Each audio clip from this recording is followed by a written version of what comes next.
I want to welcome everybody to Interfere. Today's podcast is going to be with a very, very good friend of mine, Stephanie V. We met through circumstances that were both fortunate and unfortunate, and I'm happy to report that Stephanie has over 2 years clean and sober, and I was hired to help her get out of the stuck situation that she was in. So welcome, Stephanie. I'm very happy to be here. I'm happy that you're here too. We've talked so much, throughout the past, just about how we met and the journey that we walked together, and in reminiscing about the first time that I met you or that I saw you and to where you are today, it's just been a pleasure walking this path with you, because I just believe that you needed for someone to push a little bit and also maybe connect the dots in a way that maybe you had never heard before. The work she did all on her own. Like, there's nothing I can do with that. The willingness she brought to the table herself. Yes, there was some initial resistance, which is absolutely normal, because change is not always fluent and easy. There are certain belief systems that people have when they're coming out of being under the influence of whatever substances they use. So, but the willingness, after we were able to overcome her objections, the willingness was there, and you weren't perfect. You didn't do it perfectly, and either did I, for that matter. But you're here today. I can't believe the transformation. So I would like for you to just kind of share about what the journey's been like and what you're up to now. Well, my sobriety date is December 30th, 2022. And so I have a little over 2 years. And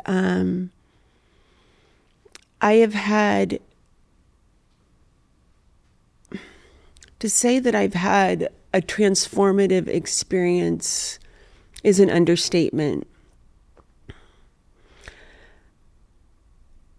I'm still the same person, but everything's changed in my life, and my perspective and the way I see the world, the way I think about things, everything's completely changed. And I'm just forever grateful. I was just in a cycle of continual relapse. I could stop drinking, but I could never stay stopped. And this cycle went on for about 10 years. And you said that I needed the dots connected. I was thinking this morning, the lights went on finally for me. And my whole life is completely changed because of it. Let me ask you, because you had been to different rehabilitation centers in the past, and actually before we started shooting this today, you and I were talking about a mutual friend that we both know and how he is stuck in that cycle. How do you think people are able to have a moment of clarity while they're stuck in that cycle? Because yes, I helped you, but I can't be naive enough to think that it was anything I did or said. And I can't be naive enough to think that it was anything you did or said, or maybe it was a combination of both of those things and timing. Because quite frankly, to me, it's a miracle that took place. How do you think that happened? And I absolutely agree. It's a miracle. At the end, I could not take a sober breath. And to have over 2 years now is a true miracle. And I have a freedom in my life that I didn't think would ever be possible for me.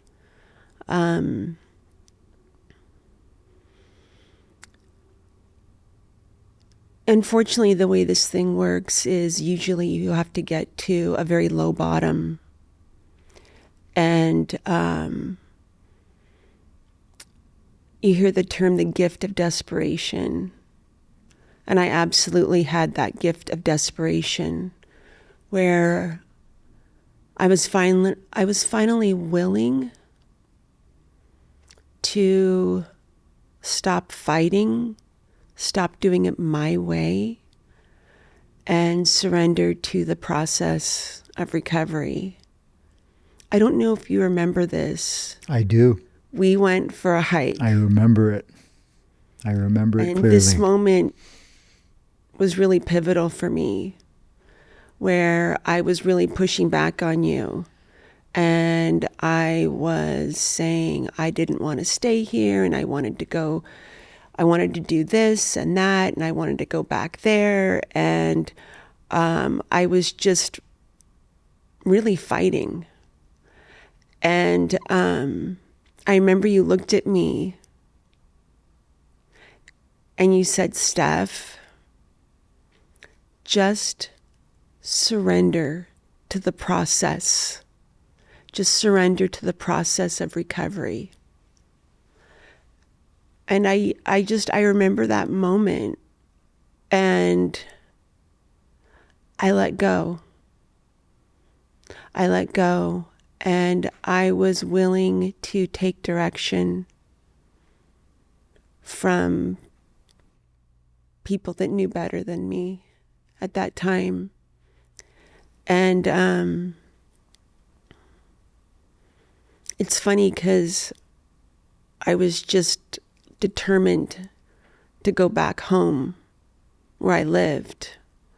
I didn't want to stay where we were. The Hobbit house. You remember that? Yeah. So we just for the audience watching, when I do my personal coaching, is the way that we do it. It's a 90-day program, and we get a neutral place, usually an Airbnb. And most of the time, these type of things are in an emergency situation, so we don't have the luxury of booking a place a month in advance.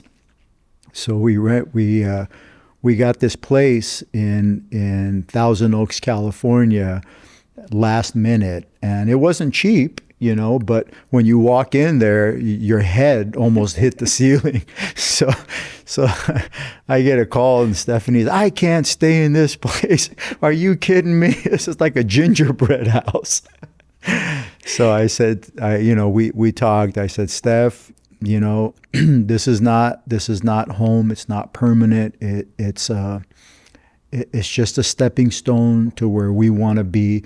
And to Stephanie's credit, she was dealing with a lot at the time, because here you are with this person that you've never met before. Your family has hired this person, and you've never met this person before, and you've just gone through detox with this person. It's the worst time of your life. You're not looking your best, you're not feeling your best, and here's this person really interfering on your life, and so a lot of things are happening, and at the same time, I have 90 days to work my magic and to instill certain viewpoints that have never even been considered before.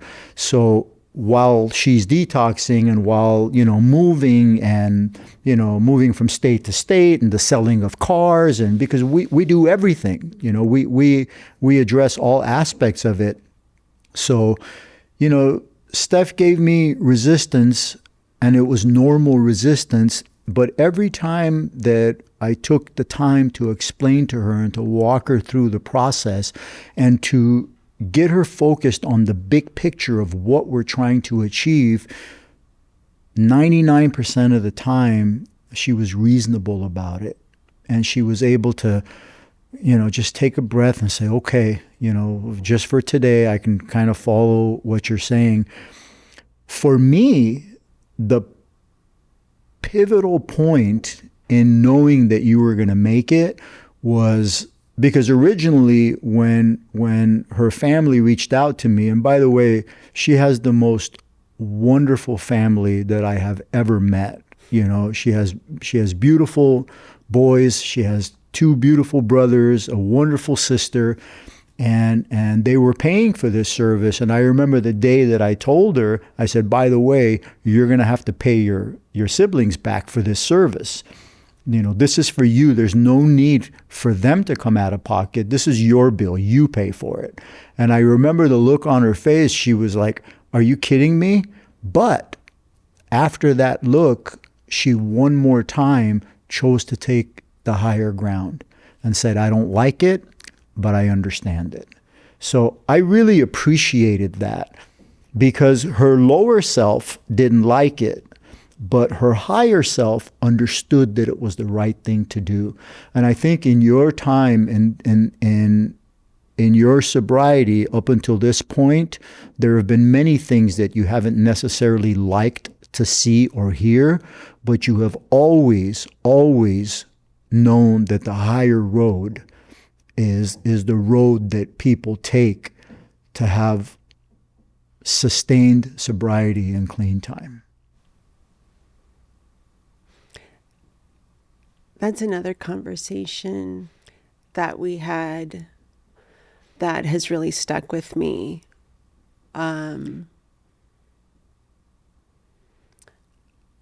When I have been having issues and problems in my life, especially with people, you have said to me on more than one occasion that the people that have long-term recovery all have one thing in common. And you said they always take the high road. And that has really stuck with me. And I have found myself applying that in my life the last 2+ years. And the results have been always the best. Yeah, it's truly the best kept secret in recovery. And for those of you watching, what do we mean by the high road? Well, the great poet Rumi has probably one of my favorite poems, and it goes like this. Beyond your ideals of right and wrong, there is a field. I'll meet you there. See, we all have a scorecard in our minds of who did what to whom. And it's sometimes a subconscious scorecard, but most of the time it's very conscious, especially with people we don't like or necessarily get along with. We keep score. He said this or she said that, or they took a shot at me 3 years ago on Christmas Day or 42 years ago on Halloween night. We can become petty that way. It doesn't matter what the scorecard is, and I'll tell you why. Because for people like Stephanie and I, we have done so much damage to so many different people that we ought not have the audacity to keep score. Thank God that life isn't fair. If we want to go by the fair scorecard, we shouldn't be sitting here right now. So for us, for people like us, and I believe for most people in life, I want you guys to understand that living this way through some spiritual principles and through truth is not just for people in recovery. It's for all of us. However, it's especially deadly for us when we don't live that way, because what awaits us is degradation, being out on the street, being under the influence of substances that turn us into animals, for a lack of a better word. So I think that looking at life through the lens of it doesn't matter who's right or wrong. What matters is what I do and how I behave.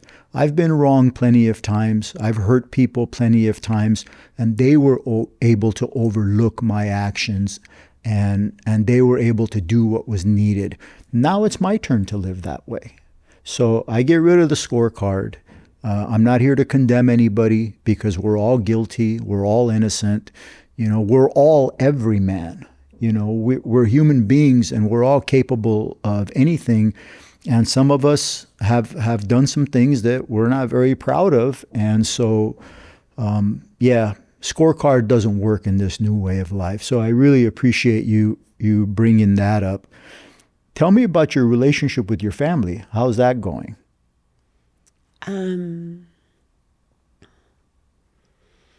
I just left a visit with my family in December of 2022. Nobody would speak to me. My relationships with my children and my siblings and friends were all in shambles. And I just left a backcountry ski trip in Idaho with my two brothers, my nephews, my son. It was my birthday, and my younger brother wrote me a card that he just said how proud he was of me, and that I was a true example to him of resilience and strength. And, my siblings have never had any experience with addiction or recovery before. And they've learned a lot through this. And I was talking to my sister on the phone not too long ago. Well, it was when I had my 2-year anniversary, and she said, you've beat the odds. And she just said how proud she was of me. And this is a woman that's never had a drink or a drug in her life. But she loves me, and she supports me, and understands as much as she can with her experience. My older brother calls me Steph 2.0, the new and improved. So my relationships with my family are amazing. I was able to show up for my granddaughter's first birthday party. And I go by Mimi. I don't go by Grandma. No, you don't look like a grandma. Mimi's good. And I showed up with food that I'd made. And, in the past, I was not reliable. And people could not count on me to show up, even if I said I was going to. And my loved ones and my children can rely on me today. And that's priceless to me. It's been worth every penny and then some that I had to pay my family back. Yeah, I would agree with you. For those of you who are watching who don't have experience with addiction, when Stephanie says that, she wasn't reliable and she couldn't show up for people, she paid a heavy price for that because we feel the guilt when we behave that way. And that's one of the reasons why we must continue to abuse the substances that we abuse. Now, on this program, I want the viewers to understand that, to me, it doesn't matter what the substance is. Some people use alcohol, some people use other forms of drugs. To me, the substances don't matter because the devastation that they cause, it's the same. So you'll hear us use words like clean or sober or substances. When I use the word clean, it encompasses everything, including alcohol. I don't know if you remember this day. I think you do. And this is why I do this work. And spending 90 days with someone doesn't seem like a lot of time, but miracles can happen in 90 days. And they did happen. And she's sitting right here next to me. But one of the things that I get to experience and witness was, do you remember when we were having burgers with your boys? We were in Park City, I think, Yeah. and we were sitting and having burgers with your boys, and it was the first time I met them, and we were kind of giving them an introduction because all they knew was Mom had disappeared one more time, but this time it was with a recovery coach who was going to see if he can get through to her so she can have a breakthrough. And I was there, we were having burgers, and it was too much for one of your sons, and he broke down, and he got up, left the table, and literally ran out in tears. And I remember turning to you and looking at you in that moment, and you knew that you had caused that. And in that moment, in that very moment, there was nothing you could do to change how that young man felt. And I also know that you knew that he didn't have that coming. And you know what? Either did you.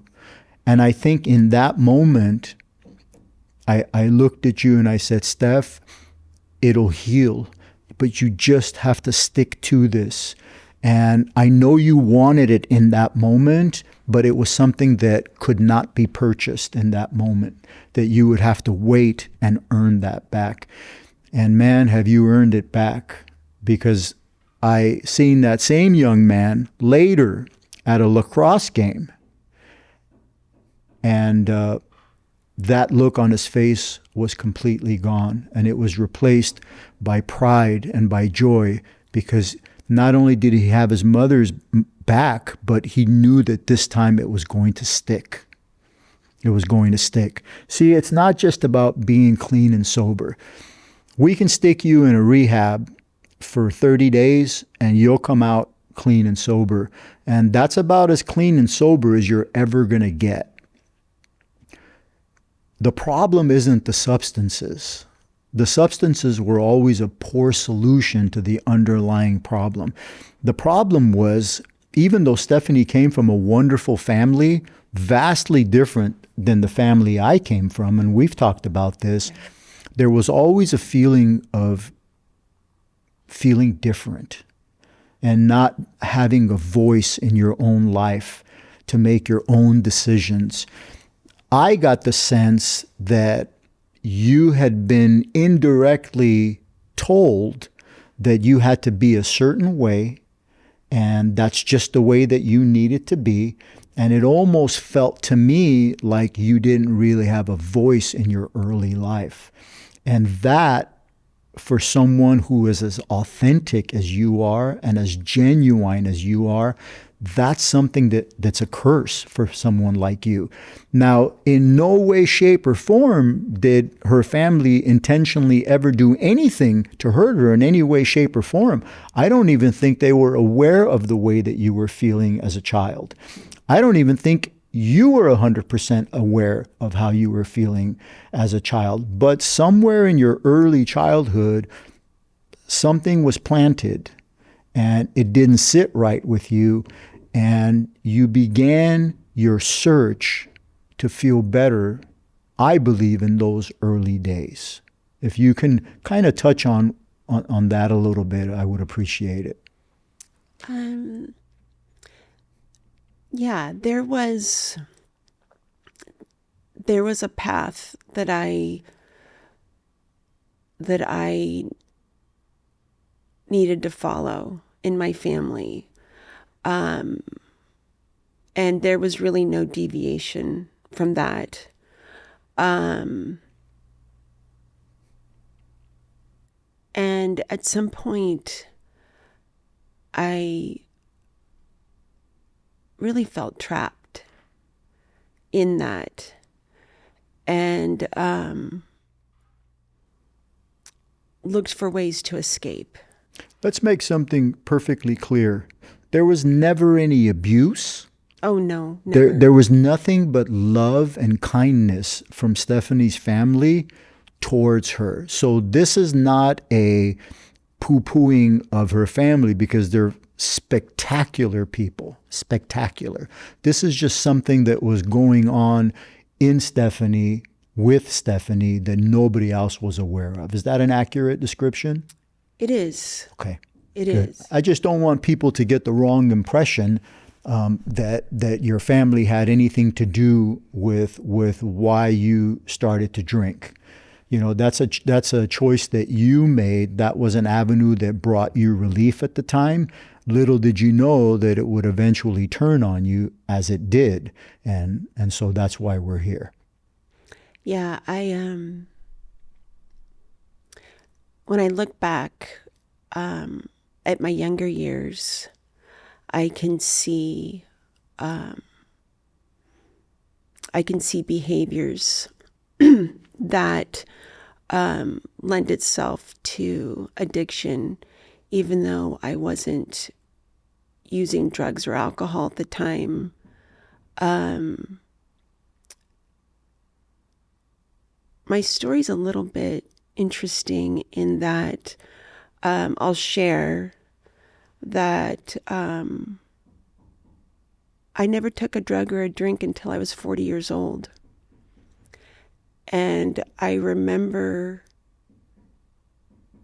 that first drink and feeling like, where has this been all my life? Was it a freedom that you felt? It was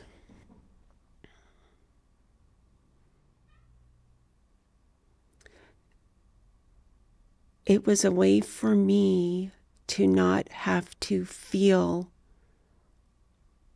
all the feelings. It was a way for me to escape, to numb.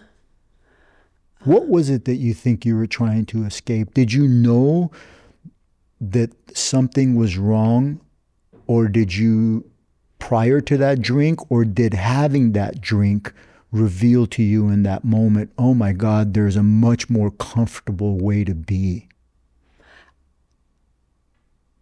Yeah, I'd never experienced that ease and comfort. Interesting. That you feel from alcohol. And it just overwhelmed me.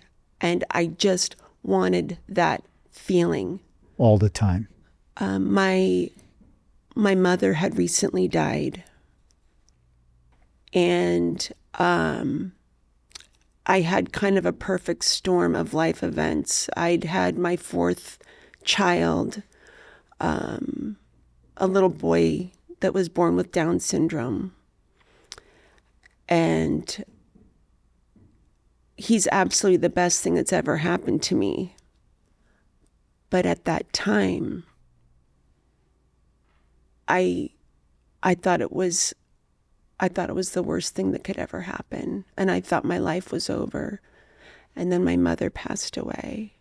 And then I had an opportunity when nobody was looking to have a glass. And there's my life before that drink, and there's my life after that drink. I thought I'd found the solution.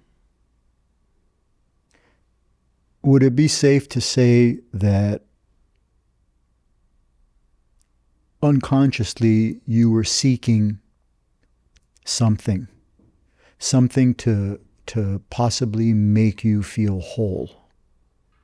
And isn't that what we do in recovery once the alcohol or whatever substance is your choice, once that turns on us and no longer delivers what it used to deliver, now we're back to searching and seeking for what it is that will make us whole.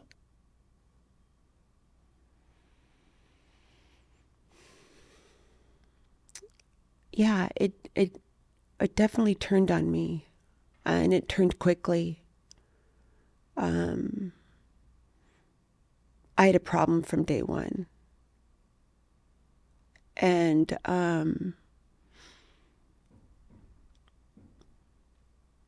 it caused chaos and wreckage for the next 10 years. And by being in a 12-step program, I'd gone to meetings before, and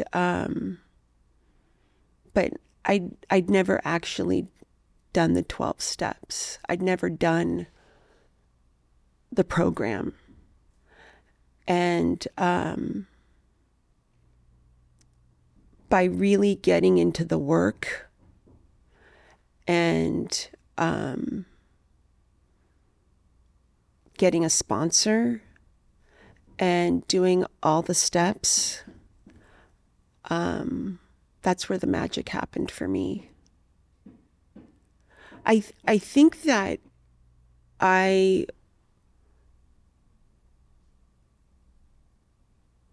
just think I wanted to find a shortcut, or, we've talked about maybe kind of a way to maybe cheat the program where I could get recovery without actually having to do the work. And you get what you put in. And I'm somebody that I'm kind of an all or nothing type of personality.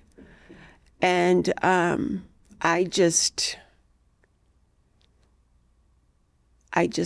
jumped in, and I just did absolutely everything I was told. Yeah, you did. And I was a witness to that. And in hearing you explain that, I think it kind of explains what it is that I do.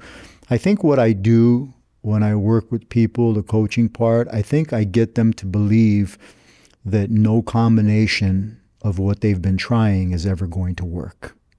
I think I can logically explain away, there's an old adage, there's no right way to do the wrong thing. And when you say you were trying to find a shortcut on how to do this, it's an impossibility. And I think, if I may say, where I'm talented is I'm able to relay that concept in a way that resonates with people. Because you don't need my coaching services to get clean and sober. Let's just say that, because that's the truth. Many people get clean and sober without the use of a professional recovery coach. So I don't do this so I can gather clients and tell you that you don't have a shot without me. No, that's bullshit. You do have a shot without me. Absolutely. But there are some people that need to hear things in a certain way so that they can open their eyes to the destruction of their lives. Once you are able to truly see the disaster of your life, then I believe you become willing to go all in. But when you're able to lie to yourself about it's not so bad and blame this one for this and blame that one for that, and you got the scorecard running in the back of your mind, all of this stuff is bullshit.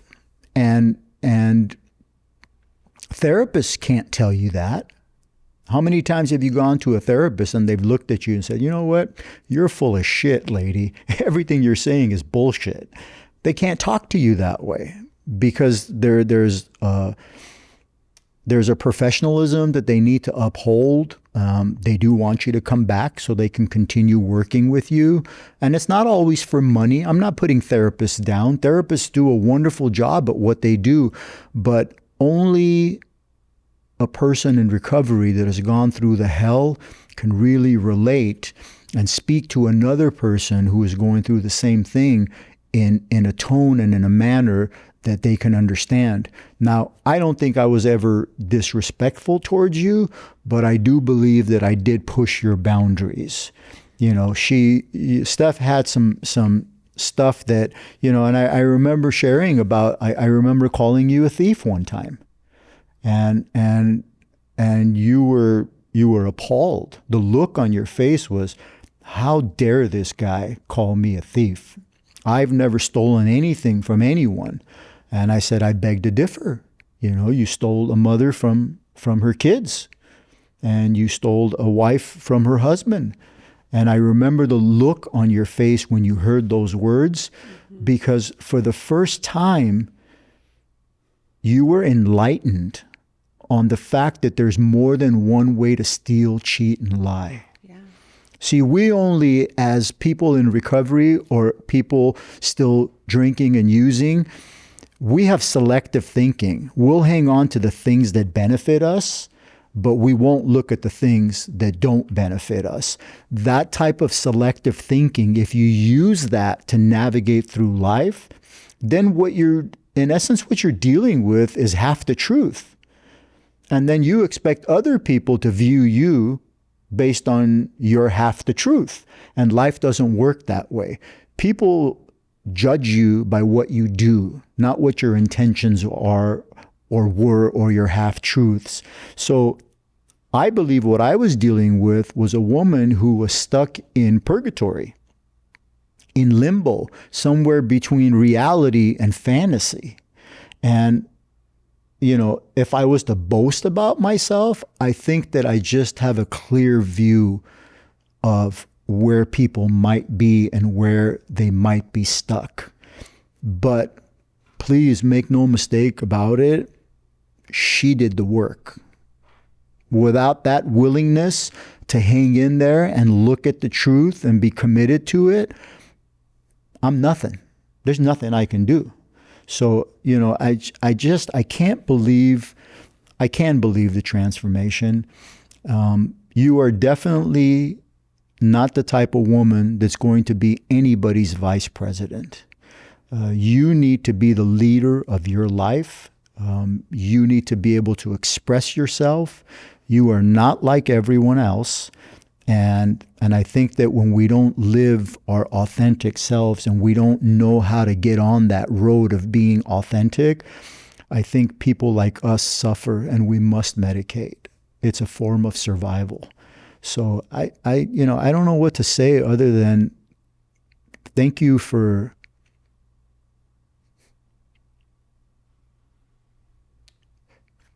sticking around. Thank you for trying. Thank you for believing in this process. Thank you for giving yourself an opportunity to recover and to heal. And just like when you were not doing what you were supposed to, how it affected everyone in your life, now that you are doing what you're supposed to, look at that effect that it's having on everyone in your life. It's just been a pleasure. It really has. And hopefully we'll get to a place one day where insurance companies will wake up to the fact that professional recovery coaching works, because the percentages of success for people going into rehab is less than 8%. And to me, it's unacceptable. 8% is unacceptable when we're talking about human beings. Something different needs to be done. I believe that recovery coaching is essential for some people, beneficial for a lot of people, but essential for some. And it has been my pleasure to be able to spend that time with you. And of course, we're very good friends. We stay in touch. We see each other at meetings all the time, most of the time. And yeah, it's just been a privilege getting to know you. Thank you. So I'd like to say a couple things about Of course. our time together. So I had been to conventional treatment centers. I'd been 6 times, and I'd been in, I don't even know how many outpatient programs. And so when I found myself in a desperate situation once again, my family didn't want to do the same thing again. And, the way that they found you was, I think there was divine intervention personally. It was like my sister-in-law's son's wife's brother was in a program who knew somebody who knew somebody who knew somebody. I mean, that's literally how they found you. And I remember picking up my phone, having ignored it for many, many days. And I think I had 78 unread texts. And I saw yours. And you just said that you could help me.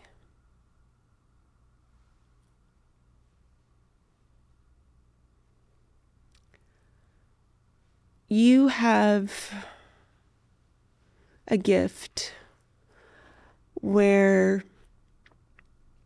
you could see through my BS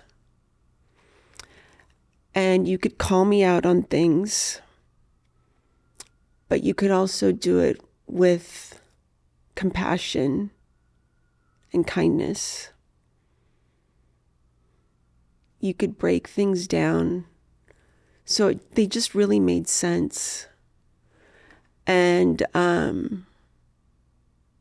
we spent so much time together. And I will be forever grateful for our time together, because what I learned from you and from our experience has been invaluable to me. And I feel like I can share what I have now with other women. And that's a great joy for me in recovery that was unexpected.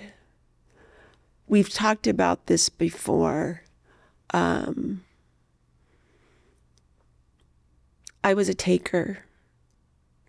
And when I would go to meetings and I would just look for what I could take from the program to help me. And I feel like you were able to teach me how to be a giver and the importance of putting my hand out to the newcomer, to the person looking for hope. And that's what you were for me. Thank you. Thank you. On that note, I would like to close out with just a little bit of a recap. Being a taker, we demand things from life, from people, from the world. Being a giver, we still get what it is that we need. We just don't have to take it. We receive things. And receiving things comes from a mindset of just helping and just giving. The more we give, the more we receive.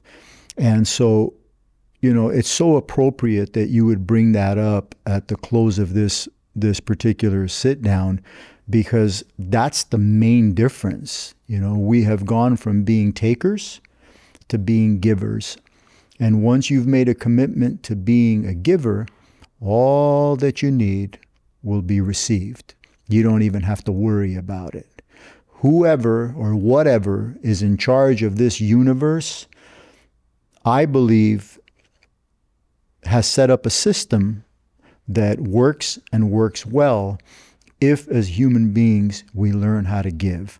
So please forget the scorecard, because we're all lucky to be here.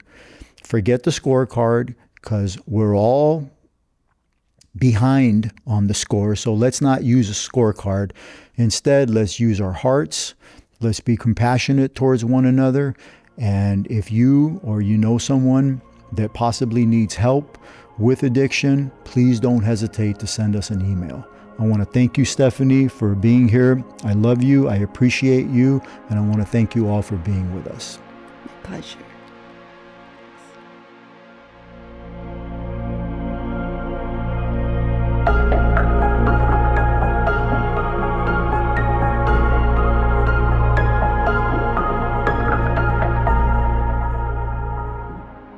Thank you so much for tuning in to this week's Interfere with me, Eric Evans. I hope that the information has been helpful for you.